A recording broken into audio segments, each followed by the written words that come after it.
Bienvenue dans le Tea Talk avec Lily, un moment partagé où je t'emmène vivre la loi de l'attraction dans mon quotidien. Salut et bienvenue dans ce Tea Talk avec Lily, j'espère que tu vas bien. Aujourd'hui j'avais envie de te parler des tests de l'univers, même si c'est pas vraiment des tests, on va dire que quand tu changes ton identité, quand tu changes la version de toi pour devenir cette version qui a obtenu ce qu'elle désire, enfin le prochain palier de ce qu'elle désire, tu vas te retrouver devant des situations où tu vas avoir la possibilité de ne plus réagir de la même manière. Et donc moi récemment, c'est ce qui m'est arrivé avec des clients. Je me suis retrouvée face à des clients différents d'habitude, où je pense mon test était dans le fait de poser mes limites. Alors il y en a que j'ai réussi et puis d'autres que j'ai moins réussi. J'ai des personnes qui me contactent et je sens, mon intuition me dit que c'est des personnes qui veulent explorer ce que je propose mais ne veulent pas soit payer ou soit réellement s'investir pour elles-mêmes. Et l'erreur que je faisais jusqu'à aujourd'hui et que j'ai encore fait cette fois-ci, c'est de vouloir les convaincre. Il ne faut pas que je cherche à convaincre parce que c'est pas le genre de clientèle que je recherche. J'ai besoin d'une clientèle qui sait déjà que ce que je vais lui apporter va la changer. Et j'ai déjà eu des clientes comme ça qui n'hésitaient pas à prendre mon accompagnement, que ce soit clé en main ou que ce soit en individuel, parce qu'elles savaient déjà que ce que j'allais lui apporter allait changer quelque chose en elle. Parce que ça part d'une énergie intérieure, ça part d'une intention intérieure qui est propre à chacun, ça part d'une décision intérieure. C'est pas moi qui vais changer la vie de la personne, c'est la personne qui choisit que mon énergie et que mes contenus vont changer quelque chose en elle. Et c'est pas du tout la même énergie. Et le résultat est pas du tout le même non plus. Donc là, je me retrouve face à quelqu'un qui reste vague. J'en ai encore eu une tout récemment, mais je me suis pas engagée avec cette personne-là. Il y a des personnes, en fait, elles sont floues dans leur discours. Elles vont aborder plein de sujets différents. En fait, elles voudraient tout régler en une fois, mais elles ont plein de paliers à dépasser, mais on peut pas tous les faire d'un coup. Ma croyance à moi, et parce que ça m'est arrivé comme ça pour moi, et que ça m'arrive comme ça pour moi, c'est qu'on a des paliers. Il y a les paliers qu'on est prêt à dépasser, qui se dépassent facilement parce qu'on est prêt pour ce palier-là. Puis il y a des paliers qui sont beaucoup plus longs à dépasser ou à atteindre. Et là, il faut plus de temps, il faut plus d'analyse, de réflexion, de temps. Ouais, il faut plus de temps pour que le subconscient, la conscience, la blessure, tout ça puisse se soigner, se guérir, provoquer des déclics, des prises de conscience, des améliorations, des changements de comportement. Enfin, il y a tout plein de trucs, c'est vraiment de la broderie, quoi. Et il y a des gens qui arrivent, qui ont une idée, plein d'idées pour la broderie, et qui voudraient que la broderie soit faite, mais sans avoir donné le modèle. Et là, c'est compliqué. Bref. Donc je tombe sur quelqu'un qui est comme ça, qui a plein de choses en tête, qui voudrait tout obtenir, mais sans rien changer en elle, quoi. Ça marche. Enfin, moi, je connais pas cette méthode-là. On ne peut pas modifier sa réalité si on ne change pas intérieurement.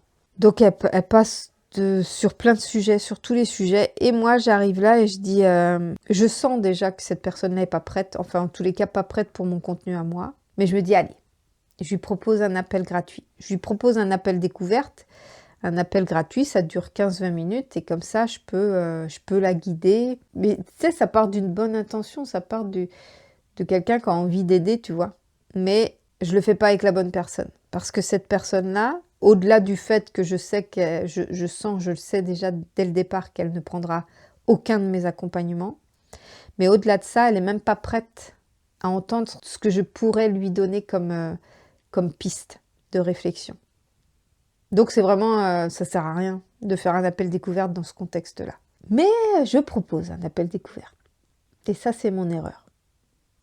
Je le savais que cette personne-là n'était pas prête pour l'appel découverte, que ça n'allait rien lui apporter à elle et rien ne m'apporter à moi, et que ça m'aurait plus apporté de la frustration qu'autre chose. Mais j'ai quand même proposé. Et donc, comme je le pensais, je me retrouve face à une personne qui écoute sans écouter, qui passe du coq à l'âne, qui aimerait tout régler d'un coup de baguette magique, qui dit travailler sur elle, mais clairement, elle travaille pas sur elle, elle ne sait pas faire, tout simplement. Et donc, je raccroche en me disant que finalement, j'ai rien apporté.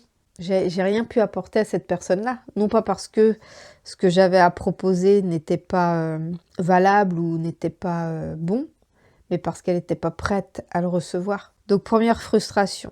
Et là, j'ai réfléchi, je dis pourquoi est-ce que je lui ai proposé un appel découverte alors que je sentais que ça servait à rien. En fait, je veux tellement aider, j'ai tellement cette volonté d'aider que je me persuade que je peux aider tout le monde. Je ne peux pas aider tout le monde.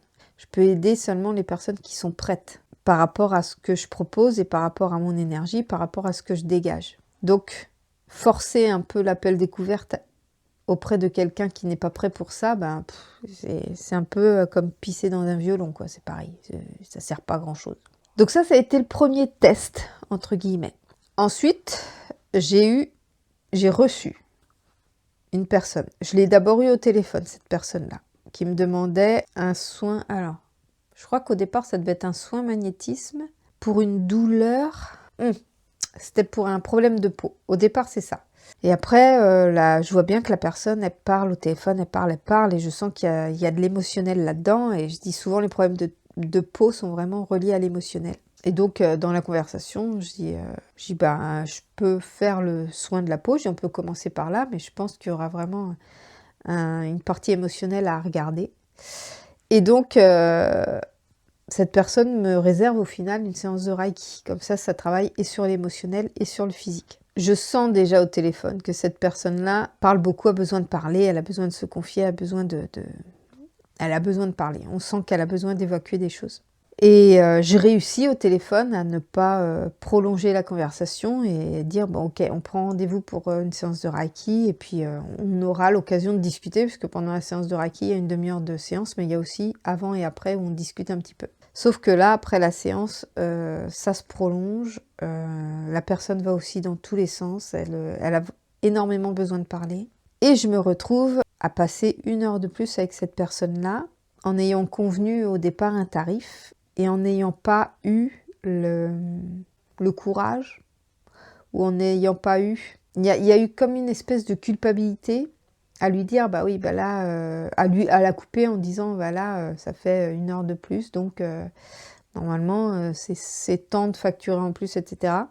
Comme je ne l'avais pas spécifié au départ, eh bien, je me suis sentie, je me suis dit, oui, mais je l'ai laissé parler aussi. Enfin, tu vois, tu as un petit peu cette culpabilité de te dire, j'ai pas posé mes limites comme il faut, j'ai pas posé mes règles comme il faut, donc je me retrouve avec 1 heure de plus d'écoute, d'entretien avec cette personne, qui n'ont pas été convenues au final.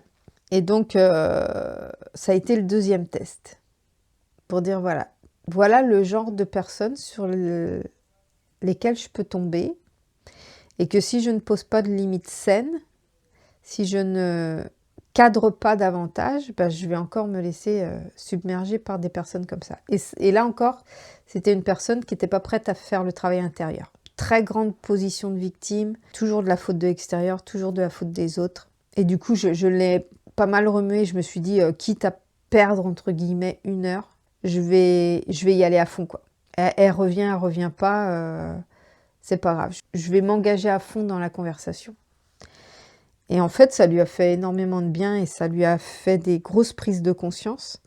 Mais je sais que si cette personne me recontacte, je poserai mes limites de façon plus claire. Tout ça pour dire qu'en fait, quand tu veux changer d'identité, quand tu veux changer de version de toi-même qui attire l'abondance, qui attire une meilleure clientèle, qui attire des relations différentes, que ce soit amoureuses, professionnelles, amicales, familiales, peu importe ce que tu cherches à obtenir dans ta vie, toute situation te donne l'opportunité de devenir cette version-là. Dans ce cas de figure que j'ai traversé là, j'ai agi en partie avec l'ancienne version de moi qui n'ose pas, qui n'a pas posé ses limites comme il faut, qui n'a pas posé un cadre comme il faut, qui a culpabilisé, qui a voulu forcer les choses, qui a voulu contrôler. Ça, c'est l'ancienne version de moi. Et donc, je m'en suis rendu compte, puisque comme je travaille sur moi, je m'en rends compte sur le coup. Mais comme j'ai pas posé mes limites saines, j'ai pas osé casser le truc. J'ai pas fait les choses à temps, en fait. Mais tout ça pour te dire que chaque situation te donne l'opportunité de devenir cette prochaine version de toi. Donc, si tu veux atteindre un but, un objectif, moi c'est professionnel, je veux vraiment attirer une clientèle qui correspondra à ce que je peux offrir comme résultat. J'ai vraiment envie d'une clientèle qui corresponde à ce que je peux lui offrir pour que vraiment j'ai la satisfaction d'avoir contribué à l'évolution d'une personne. Mais tout le monde ne correspond pas au cheminement que je propose. Tout le monde n'est pas prêt pour ça. Et donc la version de moi, qui a déjà obtenu ce genre de clientèle, est capable de renoncer à une personne quand elle sent que c'est pas aligné en fait. Avoir la capacité de renoncer, de dire ben non, en fait cette personne-là, vous ne correspondez pas au profil que je peux aider. Parce que vous n'êtes pas arrivé à ce stade de décision intérieure où vous savez que mon énergie, mes outils vont vous faire changer les choses. Et quand tu te comportes avec l'ancienne version de toi, tu reproduis ce que tu as toujours connu en fait. C'est-à-dire une clientèle désalignée, des gens qui te prennent ton temps mais qui ne te payent pas. De la culpabilité, tu continues de cultiver la culpabilité, de te dire que finalement tu n'arriveras jamais à vendre tes programmes. Mais en fait, c'est pas les programmes le problème, c'est pas ce que j'offre le problème, c'est ma façon de me comporter face à la clientèle qui vient vers moi. Il faut toujours garder en tête de te comporter de la manière qui correspond à la clientèle que tu veux attirer. Comme une relation amoureuse, tu dois te comporter de manière à attirer le genre de personne que tu as envie de voir dans ta vie. Et pas de dire oui à tout en espérant que tu tomberas sur la bonne personne, quoi. Donc voilà, c'est encore en cours d'apprentissage. Là, ça a vraiment été deux expériences à suivre en plus. Deux expériences qui m'ont vraiment fait réfléchir et qui me permettront, je l'espère, de mieux appréhender les prochaines fois. Et il y a une autre chose aussi, c'est que on a tendance à se comporter comme ça parce que on a l'occasion qui se présente à nous et on a tellement envie que ça fonctionne pour toutes les relations. On a tellement envie que ça fonctionne que on revient à nos travers en fait. On veut tellement que ça fonctionne qu'on est prêt à se diminuer, on est prêt à accepter des choses qu'on ne devrait pas accepter. Et du coup, on attire des relations qui ne correspondent pas à ce qu'on souhaite. Tandis que si tu acceptes le fait que, ok, là, il y a une personne qui vient vers moi, mais cette personne ne correspond pas à ce que je désire, comme relation amicale, professionnelle, amoureuse, peu importe, je dis non. Et tant pis si je me retrouve seule, et tant pis si ça ne m'apporte pas d'argent, et tant pis si ça ne m'apporte pas de bonheur, et tant pis si je me retrouve encore seule dans le vide. Vaut mieux être seule que mal accompagnée. Et cet espace où tu vas être seule va te permettre de créer l'espace justement d'attirer les bonnes personnes à toi. Donc moi je suis dans cette sphère-là où de temps en temps j'attire la bonne personne, mais que comme j'ai ces revirements de situation où je redeviens mon ancienne version de moi par moment, eh bien ça met plus de temps à venir parce que je contredis un petit peu ce que l'univers est prêt à me proposer. C'est-à-dire qu'en redevenant l'ancienne version de toi, tu attires les anciens schémas. En devenant la nouvelle version de toi, tu attires les nouveaux schémas. Mais si tu fais en dents de scie à chaque fois ça t'attire le bon, t'attire le mauvais, t'attire le bon, t'attire le mauvais. Du coup, ça met 3 plombes à arriver. Tandis que si tu te stabilises à devenir seulement la version de toi que tu veux être, qui attire les bonnes personnes à toi, ces dents de scie va plus avoir lieu d'être et ça va monter comme ça, en flèche, et tu vas attirer uniquement les bonnes personnes. Donc voilà, je suis dans cette transition-là et j'avoue que c'est pas la plus facile. Mais voilà, j'avais envie de te partager ça pour te dire que si en ce moment tu es dans cette phase où les relations que tu as actuellement ne te correspondent plus, mais qu'à chaque fois que tu as l'occasion d'attirer à toi de nouvelles relations, eh bien tu t'adaptes encore comme tu t'adaptais avec ton ancienne version, tu vas pas attirer les bonnes personnes. Donc il faut que tu acceptes de renoncer plutôt que de t'adapter. Sur ce, je te laisse et je te dis mercredi prochain pour le prochain Tea Talk.